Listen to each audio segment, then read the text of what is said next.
Our teenage daughter, I've asked questions before around her. She's 16. And now we're on our youngest. She's 12 years old. She's incredibly spirited and passionate and very alive, and has always, with this very large personality, has had difficulties in maintaining and creating friendships, and longs, I would say, for that more than anything, one good friend. She's in middle school.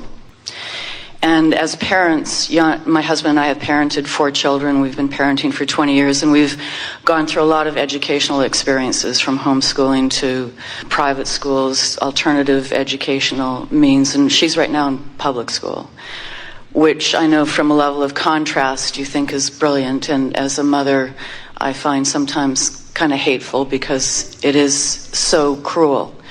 And particularly I find amongst young girls, it seems young boys together just get down to, bashing each other and then they're good to go.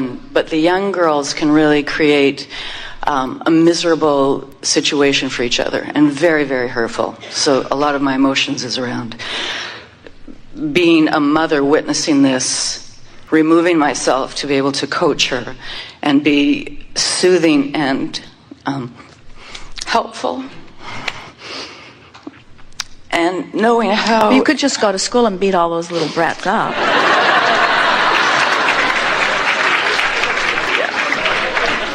I thought of that, but I quickly switched to their parents. Where do you think we got the idea?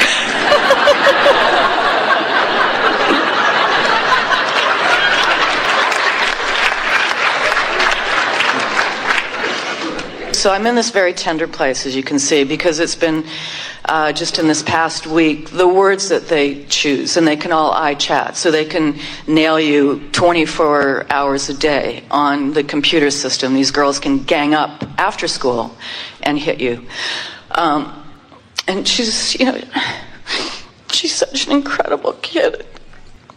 Well, you began with something that you want for her. You think that she's longing for a friend, and we're certain that she is. It's nice to have a friend, but that friend that everyone is looking for is like the elusive silver gray fox in the state park.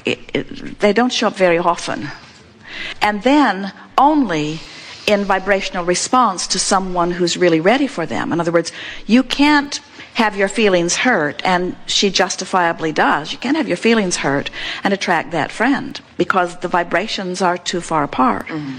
But she's not looking for a physical friend. She's looking for alignment with her own source. In other words, we've been talking here today about this expanded version of you. That's the friend you want. That's the fulfillment that you're all seeking. You're looking for alignment between you and you. Sometimes you'll have a friend, such a sweet, angelic friend who looks at you, accepts you as you are, and loves you anyway, and says, I adore you, I love you, I like to spend time with you. And when anyone holds you as their object of attention, and they are loving you, then they're tuned into source energy, so they're flooding it all over you. It feels so good. And of course, everybody wants a friend like that, but it's not the physical friend like that that you're feeling. That physical friend has just been a catalyst to cause you to close your gap. Mm-hmm. And most people are running around looking for somebody else to be the catalyst to close their gap. And that's what you're saying. You're saying, Abraham, give me some words so that I can guide my daughter so that she can find a friend that can help her to close her gap.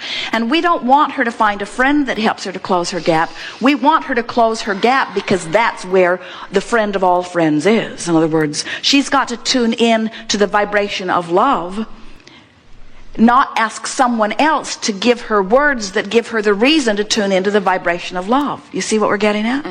Ooh, it's not just about your child, it's about everyone's child, and it's not just about your child, it's about you too. In other words, this is about alignment with the resources that give you the wherewithal to stand in your own beingness. You've got to stop looking to others for that alignment and find it apart from them. And the evidence that you've found it will be the friends that come. You hear that? In other words, the vibrational indicator of alignment will be a lot of people that are joyful around you. An indication that means you haven't found it are a lot of people after you. You don't have a lot of people after you negatively unless you really, really, really want it to be otherwise. In other words, she's got a fast stream going and she's crossed ways of her current. We're wanting to remind you so that you can remind your daughter that what she is really looking for is alignment with who she really is, because every friendship that you want is because it inspires that kind of alignment. When someone adores you and you adore them, you're both tuned in, tapped in, tuned in. It's your alignment with your source that makes you feel that wonderful way. And we know that often, whatever you're holding as your object of attention, when you feel that way, you think is the reason that you feel that way. But it's only a catalyst that causes the real reason, and the real reason is alignment. So she cares about what they think of her, but she can't control what they think of her. Yes. And if you could just help her to understand that what they think of her has very little to do with her. What they think of her is about how they're doing in terms of alignment. That's a pretty big pill to swallow for most, but that really is the point that you have to get across. So the thing that you're wanting to help her to rediscover is, how can she be in alignment when someone else isn't? There's a segment in this new book where, in fact, in more than one segment, where someone is struggling with how someone else is perceiving them. Someone's telling lies about me, one segment talks about, and now I'm paranoid because I don't know what they're saying or who they're saying it to or how I can prepare myself. And the answer that we gave under that scenario is, if you are primarily tuned in, tapped in, turned on, so that you are your clear-minded, joyful self, and someone is saying negative things about you, no one would believe those negative things because they always find you to be clear-minded and wonderful. So what we would say to your daughter if we were visiting with her directly is, you want to get your own reputation going. And you want it to be a reputation that's coming from the whole of who you are, from the core of who you are. And once you do that, your power of influence will be so powerful. Point out to her that there are successful people all over the world who have plenty of people criticizing them, and the thing that they have learned above all other things is that they cannot pay attention to those who criticize, because the criticizing has no basis in reality. It's just some negative person who feels like criticizing. There is a mob mentality sort of stream of thought. It's where people are, everyone wants to feel good, and when they don't take it very well. And no one who's feeling good is in that mob who is smelling blood. In other words, that's the most important thing that we want you to understand, and we want you to understand it so that you can convey it. Now, we want to find some way to get across to her that she wants this alignment more than she wants their approval. In fact, the reason that anybody is asking for anybody's approval is because sometimes in finding the approval, you do find alignment, but you will never find alignment from gaining approval from people like that. People who are mean and are smelling blood and who are really in that mob mentality, finding alignment with them will make you one of them. Yeah.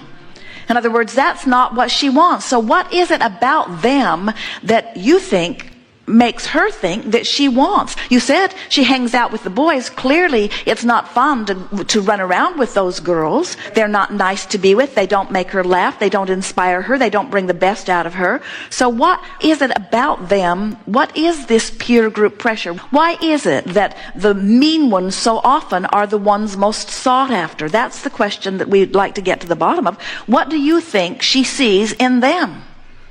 If what they are displaying is predominantly their harshness, their rudeness, their disconnection from all love and upliftment, what does she see in them? And a bigger question is, doesn't she have to be in the vibrational vicinity of them to be co-creating with them in such a powerful way? Yes. Why are they actualizing around her? Why is she the point of their venom? Well, because she has that in her as well. She's capable of that same kind of, nasty lashing out. And that's the thing that you want to get across to her. The fact that it is acquiescing around you means that there's something sort of big going on, which means a big turning point, not just for you, but maybe for a whole lot of people. In other words, if you can convince her that she is at the hub of this wheel, she will begin to feel her own power. In other words, look what she's managed to amass. She's managed to become the focal point of all of this. Don't you think that's interesting? Yeah. Not attractive, but interesting. Well, it is attractive. It's all about attraction. Yep. Yeah. That's what attractive is. You just don't usually say it in the negative sense, but it's what it means. When you say, oh, that's a very attractive person, what you mean is that's a person who's managed, for the most part, to get tuned in, tapped in, turned on. So they're radiating the vibration from their total sense of who they are, and they have more powerful influence. That's what charisma and that attractiveness that you see in so many. Every thought that's ever been thought still exists, and law of attraction causes a coalescing of those thoughts. So there are rivers of mob mentality. There are rivers of people who are disconnected. There are rivers of meanness, just like there are rivers of joy. And when you find yourself at the hub of something this significant, you've got to stop defending her in the sense that she is the victim and that they are the victimizers, because there isn't any of that in the universe. You've got to say to her, why is this happening to you? It's happening for a reason. And the reason that it's happening at this point, the reason you're keeping it going is because you're giving your attention to it. But there's a reason that it got going that you've got to change. This, whether you like it or not, is a vibrational indication of something that you got going on. And say to her, sweetheart, it's the hardest thing in the world to be looking at something and feel a different way. But you can do it. And when you do that, you're going to discover that you are the hub of a different wheel, not the hub of that wheel. And isn't this going to be a fun transition? So she feels defeated. She feels not loved. She sometimes feels angry. But she's really got her tail between her legs these days because she's strong. You see, when you're strong, a mob mentality wants you to wear down fast. And when you don't, they just come on stronger. Haven't you noticed that with every encounter that you've ever had? If somebody wants you to agree to something, isn't it just easier to agree so they'll go away? Give us some of what they're saying to her, and we'll give her some pithy responses. Pithy iChat responses. Something around boys, I guess. Just her attraction, her interest in boys. I know, she could say. I can't tell if I'm ahead of my time or behind my time. If we were a little older, we'd all be over there with them. And so you'd say, I'm ahead of my time. But since boys are basically juvenile, then it might appear that I'm behind my time. But I don't know. I'm sort of caught between worlds. Thanks for pointing it out. Pithy, don't you think? Well, it's diffusing, isn't it diffusing? If you were a mean mob, wouldn't you feel diffused? Here's what we would encourage you to say to her next time she sits down to read them. Say, pretend that these people are your very best friends and they've just temporarily forgotten it. And so pretend, just while you read these, just pretend that they are well-meaning and that they really are trying to help you, and respond to them as if that's who they are. And then say to her, now I don't know that's who they are, and from the sound of what I've been hearing, it may very well not be who they are, but pretend that that's who they are and answer them as if that's who they are. So they say something really mean, she says something back that isn't. They say something really mean, she says something back that isn't. They say something really mean, she says something back that's even a little appreciative. So what begins to happen is, if they are well-meaning, if there is something at the basis of what they're saying, as she begins to respond with some attitude of appreciation rather than defensiveness, she's going to see that whole thing begin to turn right before her eyes. It's really an interesting thing. If you've followed any threads on the internet, how a handful of people get on there and just stir something up really negatively. And then another person will get in there and write from their clear-minded perspective, and you can just feel a diffusion of all of that stuff. It's like, even if they disagree with it, it diffuses it, because others who are reading it become more of a vibrational match to that.